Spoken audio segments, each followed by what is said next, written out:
If you are only going to change one thing for your health, just one thing, I want you to start here. Not with the gym membership, not with the supplements. Please consider this one thing. Salam and hello everyone. Welcome to or welcome back to the channel. I hope that you are all doing very well. In today's video, I am going to be talking to you about this one simple electronic tool. I am not going to make you wait so many minutes in this video before I jump into it, but this simple electronic tool, very simple, a scale. Hear me out, hear me out, hear me out. Know that awareness is the first step to change. Many of us are overestimating, or rather we are underestimating our food portions by 20 to 50%. That means we are eating more than we think we are. And this really is problematic when we get to certain calorie dense foods like oils, nuts, some seeds, as well as the dressings we use on our salad dressing, for example.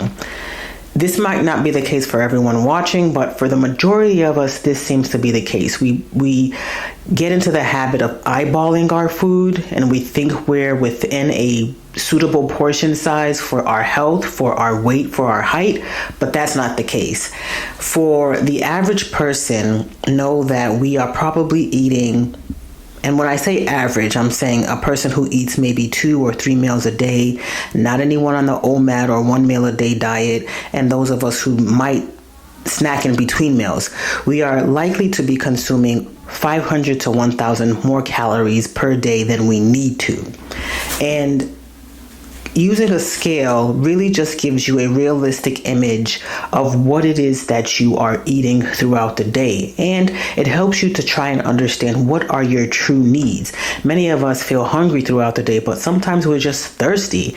And then again, I do want many of you to also understand that yes, some people need 2,000 to 3,000 calories per day. If you're a bodybuilder, if you're an athlete that has high intensity training, or maybe you walk 50,000 steps a day, or maybe your lifestyle is warranting you eating 2,000 to 3,000 or more calories per day. But again, the average woman does not need that many calories per day. So it's going to be important for you to start somewhere, and starting with the scale is very important. The second thing I want you to understand about using a scale is that it builds portion control without the guesswork. Guesswork is something that we've all been guilty of. We think we're eating just the right amount or just under the right amount, and then you'd be surprised to know that you're eating over the amount. And again, back to those high dense calorie foods, but also know that when you are removing the guesswork, it helps you to really set a plan moving forward. Perhaps you hate using the scale. That is understandable. It can be tedious to some people, but why don't you give yourself a week to measure out the foods that you normally eat, and then try to figure out if you can do that the second week without the scale. You might find it might be a little bit tricky to go free form without a scale. And the reason is it's really important for you to try to understand how the scale fits into your macros. Your macros are your carbohydrates, your fats, your protein, and how to balance that. Sometimes we might be under eating our protein for the day or for the week, depending on our needs, and we might be overdoing the carbohydrates and the fats. Even if they're healthy fats, we might be overdoing it. So give yourself the opportunity to remove the guesswork, measure out everything for a week, and see how it goes. You might be surprised that a 5-ounce piece of salmon is all you need, plus some vegetables at dinner, but you might have been eating 10 ounces of salmon or more than that, or more chicken or more beef than you really should be eating. Maybe you think, well, I'm hungry, I need to satisfy my appetite. Well, maybe you need to balance off that protein with some vegetables, some green leafy vegetables, or maybe you want to introduce some carbohydrates that are not simple, but they are complex. So I'm talking about swapping out the white rice for the brown rice or the quinoa, or even better than that, maybe a sweet potato or a Korean sweet potato or an Okinawan sweet potato. And I talked about that in this video here. There's some really good tasty sweet potatoes out there that you should try to incorporate into your diet that are more complex, natured, so they digest slowly and they are still good for you. The third thing a scale does is it strengthens your accountability and consistency. No matter what your goal is, it could be weight loss, it could be toning, it could be building muscle, it could be all of those things that I just mentioned.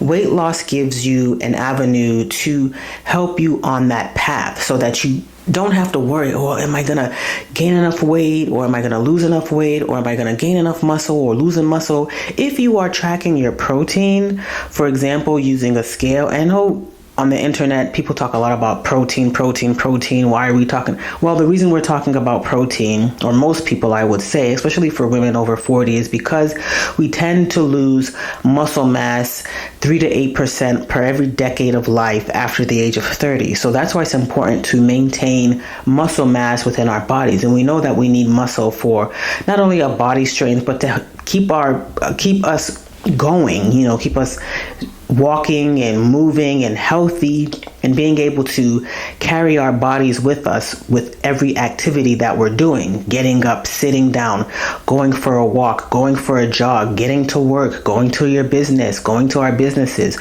So it's really important for us to stay healthy, and that's why I tend to talk a lot about protein, or how to measure out foods that make sure you are getting that protein balance and that you're not forgetting about that protein. So those are some of the things I want you to also think about. And then also, you might start to see patterns in what you are eating throughout the week that might not be best for you.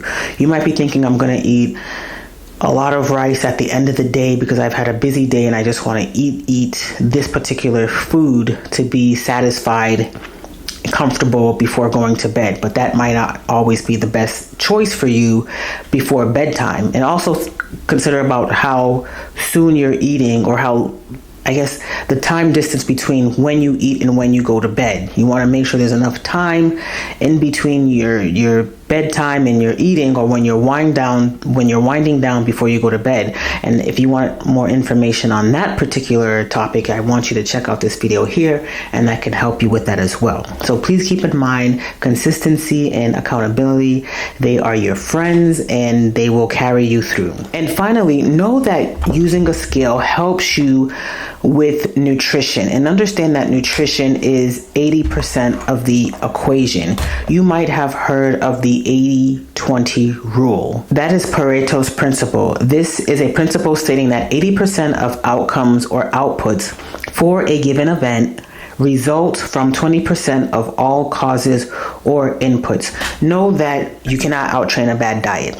For example, I have been training rather consistently for the last 2 years, and there were some things that I was noticing that just weren't adding up. For example, my midsection, I was always bloated and I was having a hard time getting rid of that belly fat. Now, I've talked about belly fat numerous times on my channel. I can leave a link to those videos here and in the description below. But yes, there are certain things that play into it. Hormones, stress and cortisol levels, the food that we're eating, of course, that's a big one.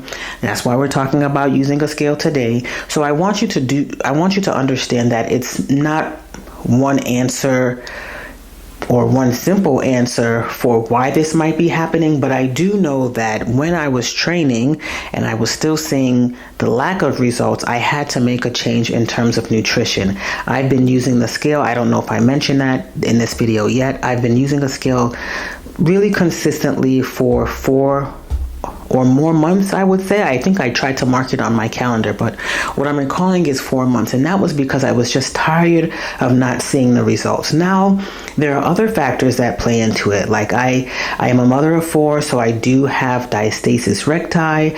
I know that my abdomen has been stretched to capacity on numerous occasions, and trying to pull in that core muscle has been very challenging.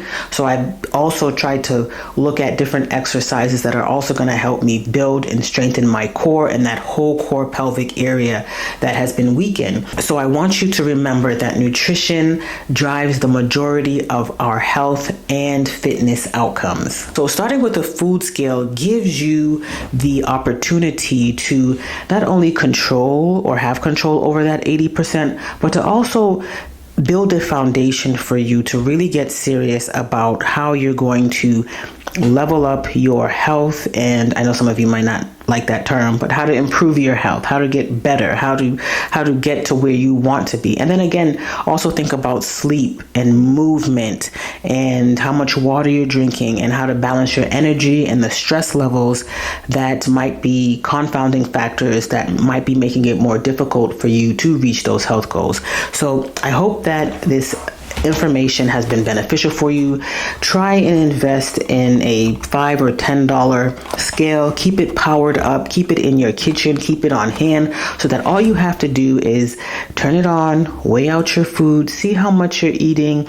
And if you want me to talk about specific portion sizes or grams, ounces, liters, milliliters, how much food you should be eating, let me know in the comments. I can make a video on that too. It's not difficult at all. You just have to be diligent in what you're eating and really what your goal is. If your goal is to build muscle and lose weight or tone up and get healthy, this is a good place to start. It really is a good place to start. And yeah, I hope that the information has been beneficial for you. Let me know in the comments what you'd like me to talk about next time. I do thank you for watching, and I shall see you in the next video. Take care. Bye.